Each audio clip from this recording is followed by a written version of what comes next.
Ce Shabbat, on appelle Shabbat Slichot. C'est le Shabbat qui précède les Selichot. Motzei Shabbat, Bezrat Hashem, on va dire les Selichot. Après Chatzot. Et la question qu'on demande, c'est pourquoi on appelle ce Shabbat Shabbat Slichot. A priori, on ne dit pas les Slichot pendant Shabbat, on dit les Slichot après Shabbat. On peut appeler Shabbat Bereshit, on lit la parashat Bereshit, Shabbat Noach, on lit la parashat Noach, Shabbat Shuvah, on lit dans l'Haftara Shuvah Israël, Shabbat Chazon, on lit dans l'Haftara Chazon Yishayahu Ben Amoz. Mais ce Shabbat, on lit pas les Slichot, c'est interdit de faire les Slichot pendant Shabbat, c'est interdit de faire le Tachanun pendant Shabbat. Alors pourquoi on appelle ce Shabbat Shabbat Slichot? La réponse, elle est la suivante. On sait très bien que dans la Chronim, ça va rapporter, le Mishneh Torah, il rapporte, et beaucoup d'autres, que la raison pourquoi nous, les Chabad et les Ashkenazim, on fait les Slichot au moins 4 jours avant Rosh Hashanah. Les Séfarades, ils commencent depuis Rosh Chodesh Elul. Pourquoi? Parce que Moshe Rabbeinu, il est monté pour la deuxième fois pour recevoir l'étape de la loi Rosh Chodesh Elul. Et après, le jour de Kippour, il est redescendu 40 jours après. Il leur a dit, Vayomer Hashem, c'est l'arti qui le jour de Kippour, le jour du pardon. Moshe Rabbeinu leur a dit, Baruch Hashem, Dieu vous a pardonné.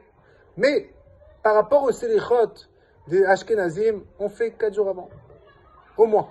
C'est-à-dire que si c'est jeudi, on commence depuis Motzei Shabbat. Mais si par contre c'est lundi ou mardi, ou bien c'est comme cette année Shabbat, eh bien, il faut commencer déjà du Shabbat d'avant. C'est-à-dire Motzei Shabbat d'avant. Pour qu'il y aurait au moins 4 jours. Et pas plus que 7 jours. Pourquoi? Parce qu'en vérité, à l'époque du temple, quand on ramenait les sacrifices, eh bien, le Korban Tamid, c'est-à-dire le Korban qu'on devait sacrifier tous les jours, le matin, l'après-midi, il fallait le ramener 4 jours avant pour vérifier est-ce qu'il n'a pas des défauts. Il faut qu'il soit intact pour le bon Dieu, que le bon Dieu il est parfait, il faut que ce soit une perfection. Alors la même chose, nous, on va chez Shana, on ne dit pas avec Gravtem Ola, on dit Vasitem Ola. Il faut faire de nous un sacrifice. Il faut créer une nouvelle existence. Il faut créer un nouveau sacrifice. Il faut que ce soit quelque chose de parfait. Et pour ça, il faut commencer au moins 4 jours avant Rosh Hashanah pour commencer les Selichot. Alors la question qu'on demande, encore une fois, c'est pourquoi on appelle ce Shabbat Shabbat Slichot. Et la réponse, elle est la suivante. Pour pouvoir devenir un monsieur intact, sans défaut, eh bien, il y a besoin de quelque chose d'extérieur pour nous aider. Comme c'est écrit, c'est-à-dire quelqu'un qui est en prison, il ne peut pas se déconnecter, il ne peut pas sortir de la prison tout seul, il a besoin de quelque chose d'extérieur pour pouvoir le sortir de sa prison personnelle, de sa prison matérielle. Et c'est pour ça qu'en vérité, on a besoin de quelque chose d'extérieur. Alors comment nous, on peut faire le slichot tout seul et se réparer tout seul? Viens le Shabbat avant. Le Shabbat, on se déconnecte de toutes les choses négatives. Comme c'est écrit, on dit Kabbalat Shabbat, que toutes les choses négatives, ils se déconnectent du Shabbat. Et c'est écrit aussi dans la Gemara Yerushalmi, la Gemara dit, Amaharetz eno meshaker beShabbat. C'est-à-dire, un ignorant, il ment pas le Shabbat. Alors c'est vrai que s'il veut, il peut mentir avec son libre arbitre, mais selon sa nature, le Shabbat, il ment pas. Pourquoi? Parce qu'il s'élève. C'est pour ça qu'en vérité, le Shabbat Slichot, on l'appelle Shabbat Slichot parce que il vient avant les Slichot et c'est lui qui nous élève, c'est lui qui nous déconnecte de toutes les choses négatives.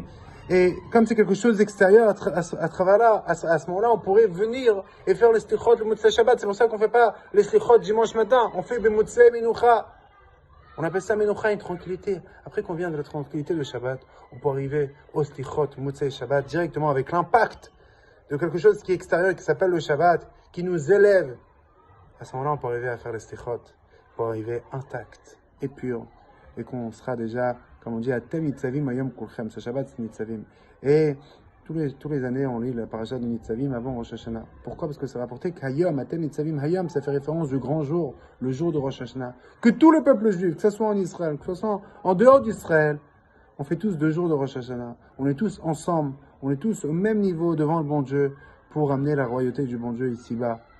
C'est vrai qu'avant Rosh Hashanah, le monde, il est complètement évanoui. À travers qu'on dit Tamichouni Alechem, à travers qu'on ramène la royauté du bon Dieu ici-bas, eh bien, il renvoie la divinité, il renvoie des énergies, il renvoie la vitalité du monde pour encore une année, que ce soit déjà l'année du Mashiach, après l'année du rassemblement. C'est écrit Bemotzei Shvid Ben David Ba, à la fin de la 7e année. Mashiach viendra, qu'on espère déjà que ce Rosh Hashanah, on soit au 3e temple avec le Mashiach Tzidkenu. Shabbat Shalom.